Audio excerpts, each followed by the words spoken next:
segunda série! Boa tarde, bom dia, tudo bem com vocês? Vamos para mais uma aula, meus geolindos? Hoje, nessa aula, como atividade que eu passei para vocês foi um mapa mental, porque nós começamos e terminamos o assunto de reforma agrária em uma aula só, beleza? Então, hoje nós vamos fazer a correção do bloco que vocês fizeram ontem. Super fácil, não foi? Tava muito tranquilo. E vamos introduzir o nosso próximo conteúdo, tá? Então, essa aula é uma aula de correção.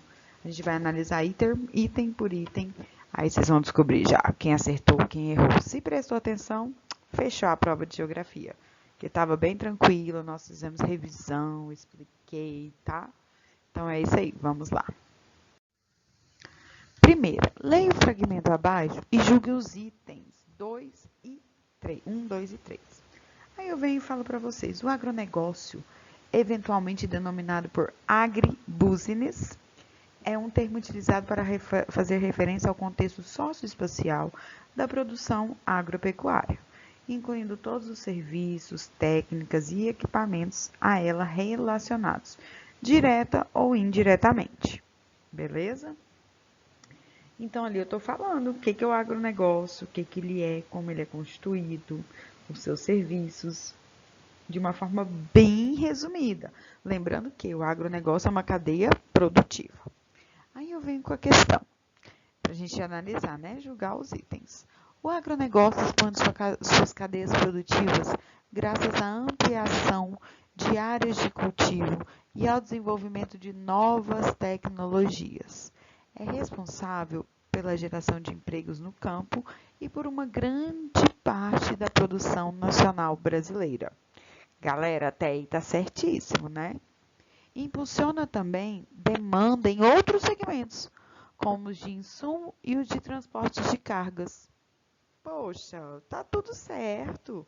Eu descrevi, eu desenhei o agronegócio. Sim, ele é uma cadeia produtiva. A sua ampliação, ele traz tecnologia. Lembra da aula?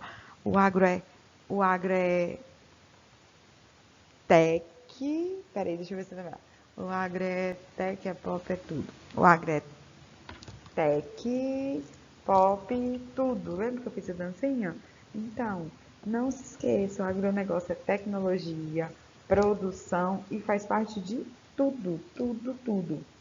O áudio que eu mandei para vocês lá no grupo, a alimentação, o automóvel, isso é a base para a nossa construção diária do nosso dia a dia, tá? Então, não se esqueça, o agro é tech, é pop, é tudo, beleza? Então, essa aqui está correta. Vamos para a próxima. O Brasil é um país com baixa vocação para o agronegócio, devido às suas características e diversidades, tanto de clima quanto de solo. Possui ainda áreas de agriculturas altamente inférteis e ainda inexploradas. É um dos menores produtores de alimentos do mundo. Oi? Não, vamos começar a marcar isso daqui, beleza? Então vamos lá, olha só. O Brasil é um país com baixa vocação? Não, alta vocação para o agronegócio. Devido às suas características e diversidades, tanto de clima quanto de sol? Sim, ele tem uma diversidade e umas características diversas, mas aqui a galera já aprendeu a corrigir o solo, usar o solo a seu favor, adaptar o plantio, né? Para poder as estações do ano. Possui ainda áreas agricultáveis altamente inférteis, gente. Inférteis? Não. A gente tem áreas agricultáveis férteis. E ainda inexploradas? Também não. Já são bem exploradas, até mais. E é um dos menores produtores de alimentos do mundo. Então, galera, olha isso aí. Desde lá do início, quando fala de baixa vocação, eu já tenho certeza que essa daqui está errada. Essa não é uma preposição, que eu vou julgá-la como verdadeira, tá bom? Então, vamos para a próxima. Os transgênicos estão... número 2, errada. Quem marcou falso? Acertou. Os transgênicos, não transgêneros, tá bom? É diferenciado. são organismos resultantes do cruzamento de material genético de espécies diferentes. Então, eu pego um material genético Y com um H e junto. A Patrícia até me ensinou isso. Depois não vou voltar, né? Vocês perguntam a Patrícia ou a Cássia. Junto os dois lá e fazem essa mudança genética, tá? O que eles fazem? Então, os transgênicos realmente são organismos resultantes do cruzamento de material genético de espécies diferentes. A busca, através do cruzamento de novas variedades vegetais, a fim de se obterem plantas mais produtivas ou resistentes a pragas. Beleza, a ideia do transgênico é isso. Eu vou criar sementes mais fortes, para que eu tenha uma maior produção e que sejam resistentes às pragas. Essa é uma técnica antiga e habitual na agricultura de todas as sociedades. Claro, gente! Vou desenhar assim. A número 3 está correta! Parabéns para quem acertou! Vamos para a próxima. Leia o fragmento abaixo e julgue os itens 4, 5 e 6. A agricultura é uma das atividades básicas da humanidade e provavelmente foi responsável pela primeira grande transformação no espaço geográfico. Então, vamos lá. Uma das principais transformações ocorridas na agricultura foi a Revolução Verde. Certo? A Revolução Verde foi uma das principais transformações, que consiste numa estratégia de elevação da produção agrícola mundial. Certo? A Revolução Verde veio para revolucionar o campo, para ter uma produção em larga escala, tá? Contendo novas técnicas de cultivo, equipamentos para mecanização, fertilizantes, defensivos agrícolas e sementes selecionadas. Cara, é isso aí. Corretíssima, porque a Revolução Verde foi isso, foi a tecnologia, o aumento da produção, né? A mecanização do campo. Para isso, revolucionou o campo para que a gente tivesse tudo, acesso a tudo, para nós produzirmos, para nós sermos o setor primário de matéria-prima. Primário e matéria-prima é a mesma coisa. É isso aí, galera. Vocês entenderam? Então, a número 4 também está correta! Ei! Se eu soubesse editar vídeo, eu ia pôr aquelas palminhas. Ei! Mas a titia não sabe. Próxima.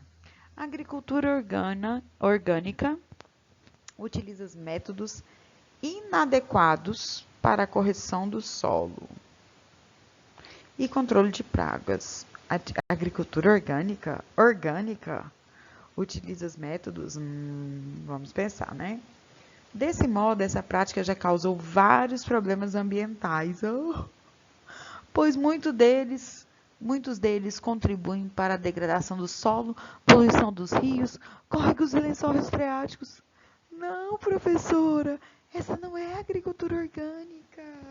Essa é agricultura moderna, intensiva, gente. Então, ó, métodos... Já vou de vermelho, desculpa, gente. Vamos lá. A agricultura orgânica utiliza os métodos adequados. Ó, isso aqui está errado. Vários problemas ambientais também não. Pois muitos deles contribuem para a degradação do solo também não. Nem poluição dos rios e nem córregos e lençóis freáticos. Essa aqui estava totalmente, errada! Então, vamos para a próxima. Rotação de culturas. Gente, como eu falei disso na aula, eu faltei desenhar. Rotação de culturas. É um sistema agrícola primitivo, adotado historicamente nos ecossistemas de floresta tropical, em que o ser humano derruba o trecho da floresta, queimando como preparo para a terra, para o cultivo de subsistência e, posteriormente, abandonando essa área que se tornou improdutiva. Gente, rotação de culturas é quando eu vou mudando a qualidade do meu plantio em períodos do ano diferentes. Esse sistema agrícola primitivo é qual? Itinerante. Não é rotação de cultura, é itinerante.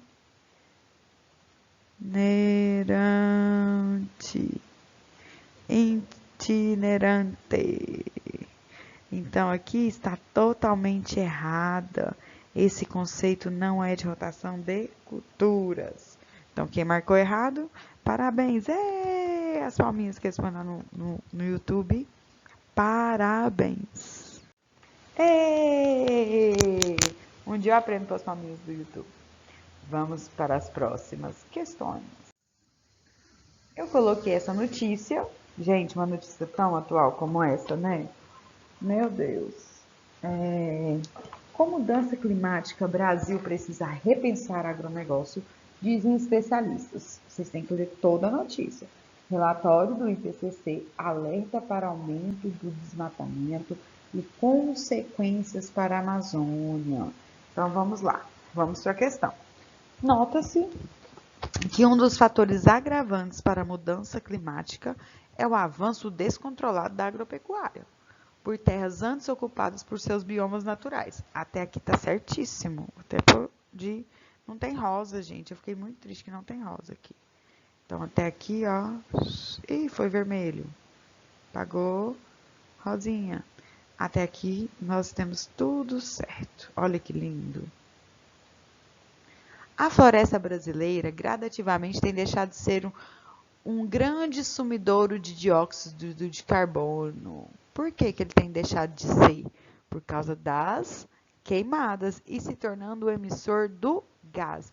Então, além dele ser um sumidouro desse dióxido de carbono, ele está se tornando um emissor de gás carbônico, que é um dos gases que alteram as condições climáticas e fazem com o aumento do efeito estufa.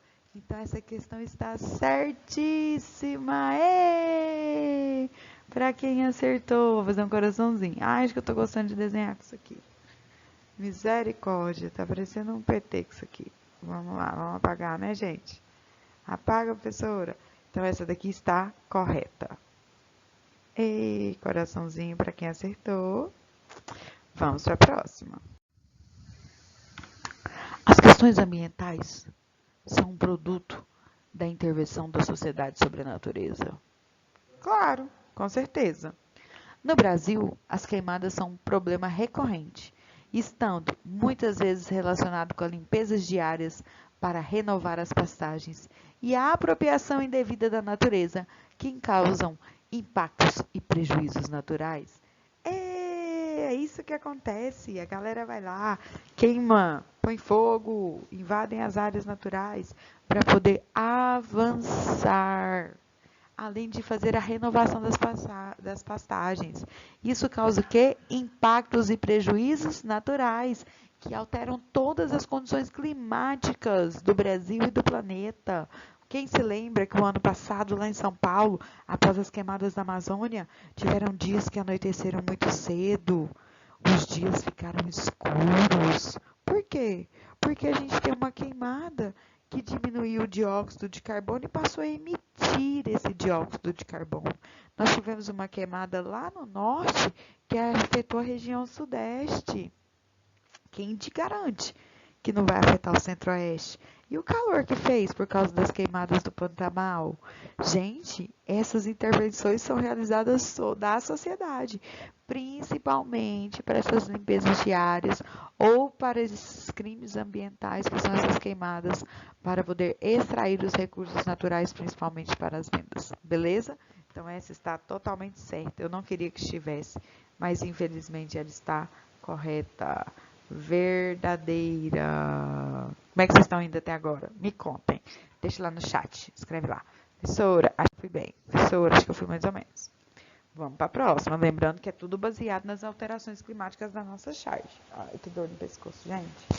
O aumento do uso de agrotóxicos provoca a perda da fertilidade natural dos solos. Claro, com agrotóxico, certeza. Com defensores agrícolas, com certeza. Entendem? Entendem? Então, nós temos, assim como o uso dos organismos geneticamente modificados da OGM, o que são esses organismos modificados geneticamente? Transgênicos, professora.